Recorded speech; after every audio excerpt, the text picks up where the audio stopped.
We say good morning to Neil Greenberg, Washington Post sports columnist. What's up, Neil? Good morning. Good morning, boys. How are you? We are doing Neil? well. Great. Are you neck deep in fantasy drafts at this point? I know you're a big fantasy guy, Neil. I am doing so much fantasy stuff. I don't even know what's reality anymore. Yeah. Who's I'm the inundated. player you've drafted the most? Player you can't stop drafting? You have a fetish. Oh gosh, that's a good question. Is there one guy? Let me see who I got here. I'm exposed to Jake May. I'm exposed to Colston Loveland. Okay. Rookie tight end out of Chicago. All right. Yeah, and I'm just mixing it up. I'm just trying to get some wide receivers. RJ Harvey, I have some stuff in. Okay. How many different leagues are you in? Just a couple. No one really wants me in their leagues anymore. Oh, Is really? that, Why, are is you that 'cause winning you're on? too sharp? You too good? No, I'm awful at fantasy football. Like during the season, I'm a Okay. good drafter. I can't work and have a family and be on the waiver wire for like a bunch of. It's a lot of stuff, man. All right, tell us about value-based drafting, which you wrote about in the Washington Post. Oh, so it's just a way to compare players when you're looking at, let's say you have a choice between a wide receiver or a running back. What the value-based draft mechanism does is kind of give you a number to see how much better the player would be over a player that's available. So for starters, that would be the replacement over a bench player, and then for players that usually go in the second half of drafts, over what you'd get in the waiver wire. And it's just a way to order the draft so you can see positional scarcity. You get a truer idea of what positions and what players are really valuable based on how the draft is going. Now, one of your rules is you're not going to win your league, basically, unless you have a top-tier wide receiver, right? Yeah, so I think wide receivers this year in particular are going to be where fantasy drafts or fantasy leagues are won and lost. You look at, historically speaking, first-round wide receivers are much more likely to smash than running backs drafted in the same round.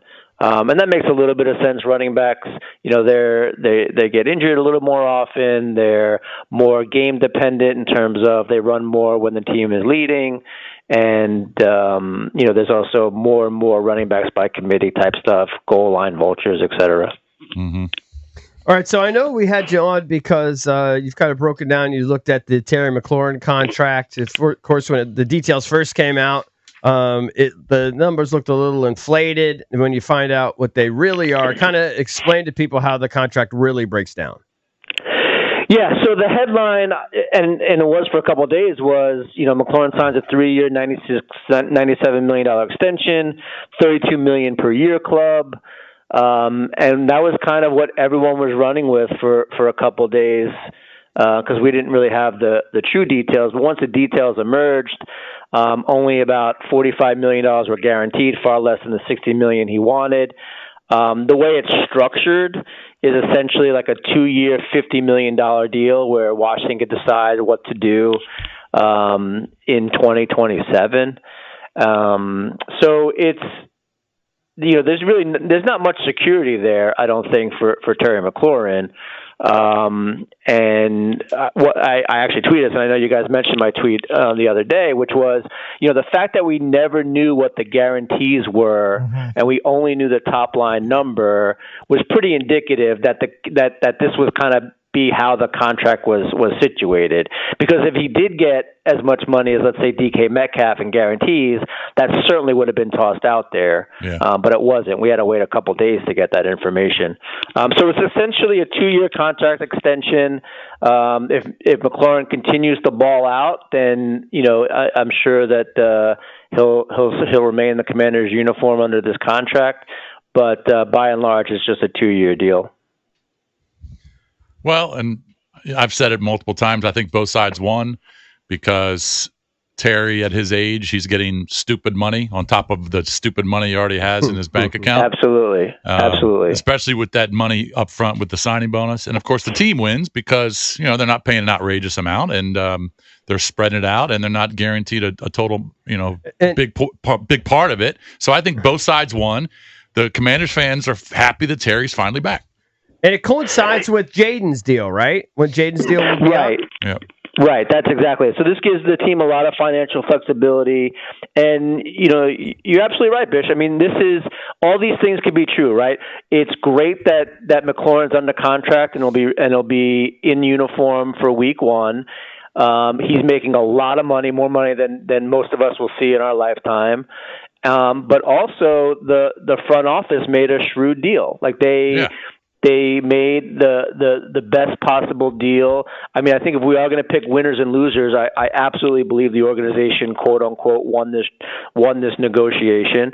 And it was a pretty standard negotiation, right? I mean, you have one guy coming in shooting for the moon. You have another guy coming in lowballing. And they met in the middle. And I actually tweeted about that like 2 months ago, a month ago, when I was looking at, the players that McLaurin was comparing and his agent were comparing himself to versus the ones that the organization was likely. And lo and behold, the middle point was where they ended up, $40 million guarantee. Neil, when you look at the Commanders' running back room, how do you see the breakdown? I know it's a guess at this point, obviously, with B-Rob being shipped out to the 49ers in a deal. Bill impressed them to the point where that move was deemed possible. How do you see that working out in the first few weeks of the season? What's your best guess? I think everyone's going to get involved. I think the two best running backs on the team are probably going to be Jaden Daniels and Deebo Samuel. I think that they're going to get a lot of touches with the football. But I can certainly see Bill getting most of the carries up until the goal line, and then we start to see Rodriguez take over. If there's one thing I learned about running backs, it's coaches will absolutely go with the hot guy. So if Kroenke Merritt is having trouble, I can certainly see Rodriguez getting more work and vice versa. So we really don't know, but my guess is it's going to be split with Rodriguez getting the more lucrative touches inside the red zone, and especially as they get closer to the goal line. Neil, I think we have to pick your brain. We haven't done it officially yet, but we have to make our Circa Survivor Pool pick for week 1 within the next week. What is your early lean for a guaranteed winner? Not via spread, just a win in week 1. I know the spread is tight, and I know that this is going to be risky. But for something like Circa, I think you do got to take risk. There's not a lot of chalk this week, so you're either going to have to burn a team like Philadelphia. You might be able to go on the Commanders, but I don't know how good you feel about that. I actually like Miami over Indianapolis. Miami is they're actually an underdog slightly. I know, it's a good team, but I mean, are you betting on Daniel Jones as a quarterback?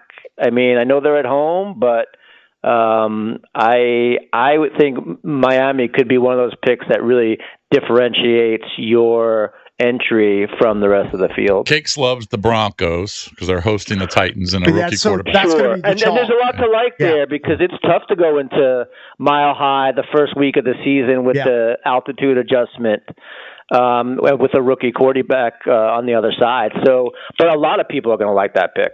Yeah, that's true. Yeah, do we have to get our pick in by next Thursday, or does it just have to be in before the game that we pick? I think it's the latter of the two. So if we're picking a Sunday game, I'm pretty sure you have to. If you're picking Thursday's game, you have to get it in before that. Right. But if you're picking Sunday, just sometime I believe there's a deadline. It's like Saturday night or something. Sunday, like at noon or something. Yeah. All right. Neil, thanks for the time, man. We'll talk to you again soon.